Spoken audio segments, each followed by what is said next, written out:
बिस्मिल्लाहिर्रहमानिर्रहीम। अस्सलाम वालेकुम स्टूडेंट्स। आज के इस वीडियो लेक्चर में हमने जो टॉपिक डिस्कस करना है वो एक आप कह लें कि पूरी बुक है, पूरा चैप्टर है जिसका नाम है थर्मोडायनेमिक्स। अब थर्मोडायनेमिक्स आप कह लें कि एक छोटा सा टॉपिक नहीं है कि आप उसकी जस्ट डेफिनेशन करके आप कहें कि नहीं जी हमारे पास ये टॉपिक कंप्लीट हो गया। नहीं, इसके अंदर बहुत सारी चीज़ें हैं, बहुत सारा डाटा है, बहुत सारे आप कह लें कि लॉज हैं, बहुत सारी चीजें हैं जो हमने इसके अंदर डिस्कस करनी है। तो स्टार्ट करते हैं। सबसे पहले थर्मोडायनेमिक्स का आज इंट्रोडक्टरी लेक्चर है। तो इंट्रो इसमें जो चीजें हम यूज करेंगे आगे जाके जो यूजफुल होंगी वो हम इस लेक्चर में स्टडी करेंगे। तो सबसे पहले देखते हैं हमारे पास अ, हम सबसे पहले थर्मोडायनेमिक्स बेसिकली दो लफ्जों से मिलकर बना है। पहला वर्ड है thermo. Thermo means heat, and second word is a dynamics. Dynamics is a branch of physics that deals with the study of motion of the body. तो dynamics means motion. तो simple इसका मतलब है कि heat in motion, heat in motion.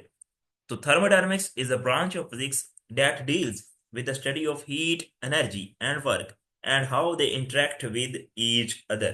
This is called thermodynamics. अब इसमें एक important बात आपने याद रखनी है कि thermodynamics explain how energy flows from one body to another and how it transferred into different forms। तो ये भी थर्मोडायनेमिक्स के अंदर ही हम इसको एक्सप्लेन करेंगे। आगे जाके हम बहुत सारी चीजें इसके अंदर डिस्कस करेंगे। तो सबसे पहले देखें थर्मोडायनेमिक्स। थर्मोडायनेमिक्स को स्टार्ट करने से पहले हम चीज देख लेते हैं कि हमारी जो यूनिवर्स है वो दो चीजों से मिलकर बनी हुई है। एक हमारे पास है सिस्टम और दूसरा हमारे पास है सराउंडिंग। अब सिस्टम क्या है? सिस्टम क्या है कि anything that is under observation, ठीक है, दैट इज अंडर इन्वेस्टिगेशन। हर वो चीज जो कि इन्वेस्टिगेशन, जिसके ऊपर हम इन्वेस्टिगेट कर रहे हैं, जिसको हम देख रहे हैं, आप कह रहे हैं जिस पर ऑब्जर्व कर रहे हैं, जिस पर हम स्टडी कर रहे हैं, या जस्ट वो चीज, ठीक है, जिनको आप कह रहे हैं कि हम सारे लोग ऑब्जर्व कर रहे हैं सिर्फ एक चीज, तो वो हमारे पास सिस्टम कहलाएगा। वो हमारे पास क्या कहलाएगा? सिस्टम कहलाएगा। सिंपल में आप कह सकते हैं कि anything that is under observation is called system. Suppose करें हम एक क्लासरूम में बैठे हुए हैं, हम जस्ट क्लास की ही बातें कर रहे हैं, ठीक है, क्लास के बारे में बात कर रहे हैं कि क्लास का ये फलाना स्टूडेंट ऐसा है, फलाना स्टूडेंट ऐसा है, ये स्टूडेंट सबक याद करके आता है या ये सबक याद करके नहीं आता। तो जस्ट हमारा जो सिस्टम होगा वो एक आप कह रहे हैं कि क्लास तक ही महदूद होगा, वो जस्ट एक क्लासरूम ही होगा। और उस सिस्टम के अलावा जितनी भी दूसरी चीजें होंगी वो सारी की सारी क्या होगी? सराउंडिंग्स होगी। वो सारी की सारी क्या होगी? सराउंडिंग। यानी कि everything that is outside the system is called surrounding। अब एक और चीज इसके अंदर है हमारे पास। अब जो चीज सिस्टम और सराउंडिंग को अलग अलग करती है उसको हम कहेंगे बाउंड्री। उसको हम क्या कहेंगे? बाउंड्री कहेंगे। यानी कि that things that separate the system from surrounding is called boundary, is called boundary. अब बाउंड्री आप कह लें कि तीन तरह की हो सकती है। Number one, it can be rigid और फ्लेक्सिबल। या तो ये रिजिड भी हो सकती है या तो फ्लेक्सिबल भी हो सकती है। रिजिड कैसे हो सकती है? Doesn't allow work to change. और फ्लेक्सिबल कैसे है? कि allow work through volume change. उसमें फ्लेक्सिबल में आप कह लें कि वर्क होगा, वॉल्यूम भी चेंज हो सकता है, जबकि रिजिड में ऐसा नहीं हो। दूसरा है हमारे पास, इट कैन बी रियल और इमेजिनरी। यानी कि फिजिकली एग्जिस्ट भी कर सकती है ये, और इमेजिनरी बाउंड्री भी हो सकती है कि हम जस्ट तसव्वुर कर सकते हैं कि अच्छा ये हमारी बाउंड्री है या इससे आगे हमने नहीं जाना, ये हमारी एक हद है, इससे हम आगे नहीं जा सकते। और थर्ड वन जो कि इंपॉर्टेंट है, जो कि थर्मोडायनामिक्स के अंदर हम पढ़ेंगे, बाउंड्री ऐसे ही होती है, इट कैन बी एडियाबैटिक और डायाथर्मल। अब एडियाबैटिक से क्या मुराद है? कि डजंट अलाउ हीट ट्रांसफर, कि इसके अंदर हीट ट्रांसफर नहीं होगी, हीट चेंज नहीं होगी एडियाबैटिक के अंदर। जबकि डायथर्मल में हीट ट्रांसफर हो जाएगी, हीट चेंज हो जाएगी। तो ये हमारे पास बाउंड्री के बारे में कुछ इंफॉर्मेशन थी। देन हम देखते हैं हमारे पास जो थर्मोडायनेमिक्स है। थर्मोडायनेमिक्स बेसिकली आप कह लें कि इंटरनल चेंजेस इन सिस्टम है। थर्मोडायनेमिक्स के अंदर हम किस चीज के बारे में करेंगे? कि सिस्टम के अंदर जो इंटरनल चेंजेस हो रही हैं, वो आप कह लें कि उसके बारे में हम डिस्कस करेंगे थर्मोडायनेमिक्स के अंदर। या आप कह लेंगे macroscopic properties due to the heat, यानी कि हीट की वजह से माइक्रोस्कोपिक प्रॉपर्टीज क्या चेंज हो रही हैं क्या नहीं हो रही, वो सारी चीजें हम इसके अंदर डिस्कस करेंगे। हम माइक्रोस्कोपिक प्रॉपर्टीज कौन कौन सी होती हैं? माइक्रोस्कोपिक प्रॉपर्टीज जैसे है, इधर आप देखें, प्रेशर, वॉल्यूम, टेम्परेचर, हमारे पास M is the molarity, and ये ईटा है हमारे पास, एंड दिस इज ईटा। ये हमारे पास क्या है? Internal changes in the system. ये हमारे पास क्या है? Internal changes in the system.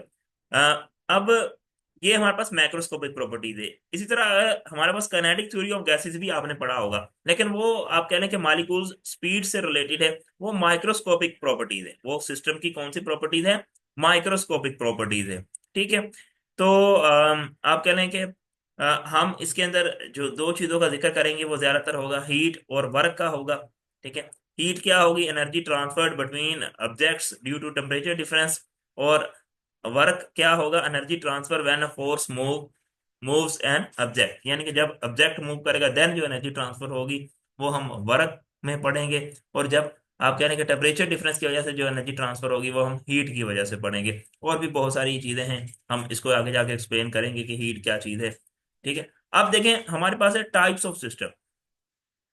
Next topic है हमारे पास टाइप्स ऑफ द सिस्टम। अब टाइप्स ऑफ द सिस्टम आप कहने के तीन तरीका से हो सकते हैं, तीन तरीके के आप कहने के सिस्टम हो सकते हैं। ओपन सिस्टम है, क्लोज सिस्टम है और आइसोलेटेड सिस्टम है। अब ओपन सिस्टम एक ऐसा सिस्टम है जिसमें आप कह लें कि मैस भी एक्सचेंज हो जाए और एनर्जी भी एक्सचेंज हो जाए, वो वाला सिस्टम हमारे पास कौन सा सिस्टम है? ओपन सिस्टम है। यानी कि such system in which mass and energy are exchanged is called open system या are called open system.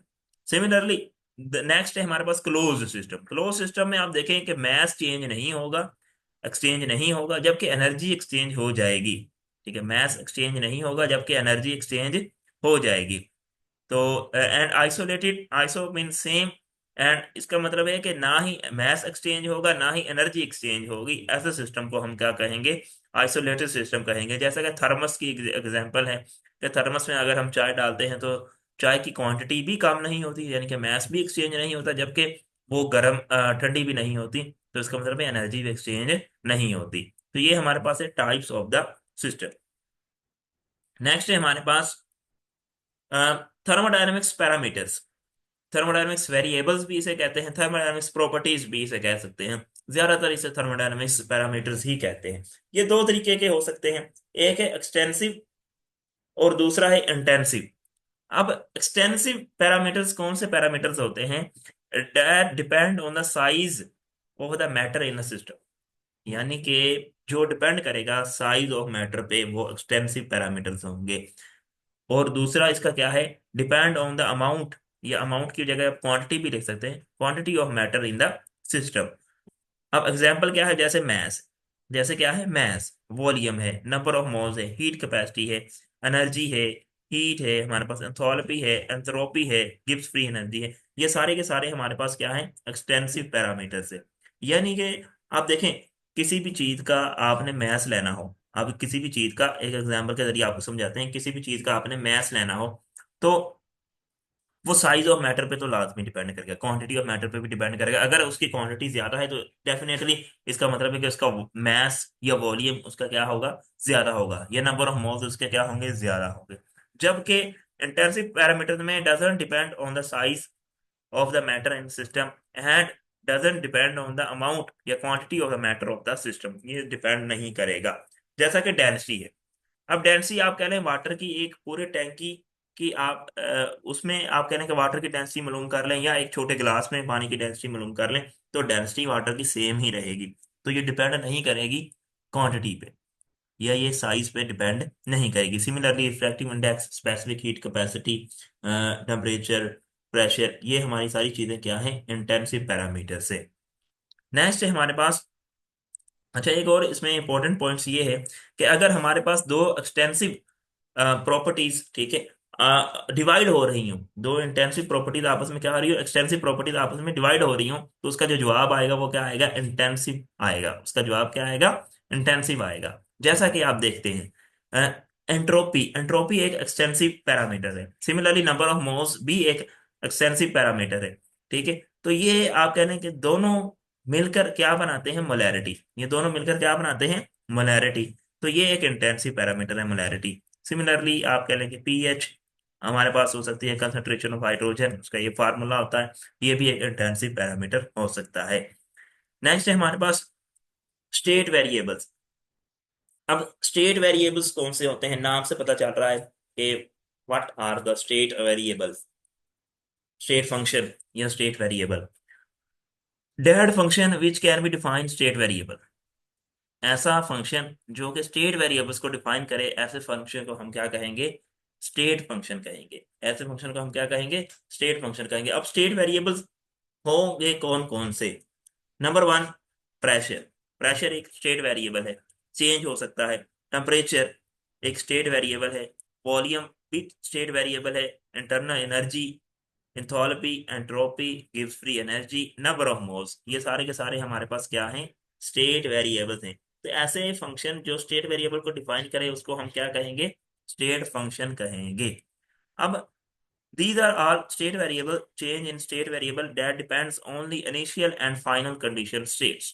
ये हमारे पास आप कह रहे हैं कि स्टेट वेरिएबल एक ऐसे वेरिएबल होते हैं जो कि सिर्फ इनिशियल और फाइनल, आप कह रहे हैं कि फाइनल कंडीशन स्टेट्स पे ही डिपेंड करते हैं। लेकिन एक बार आपने याद रखनी है इसमें, वर्क और एनर्जी ये स्टेट वेरिएबल नहीं है। ये स्टेट वेरिएबल नहीं है। वर्क और हमारे पास जो हीट है, सॉरी, वर्क और हीट ये स्टेट वेरिएबल नहीं है। बल्कि ये क्या है, ये एनर्जी ट्रांसफर करने का जस्ट एक वे है। ये अदरवाइज स्टेट वेरिएबल नहीं है। तो ये हमारा आज का लेक्चर था। आई होप आपको समझ में आया होगा। इंशाल्लाह इसमें और भी इंट्रोडक्टरी लेक्चर है, वो नेक्स्ट लेक्चर में इंशाल्लाह डिस्कस करेंगे। तब तक के लिए अल्लाह हाफिज।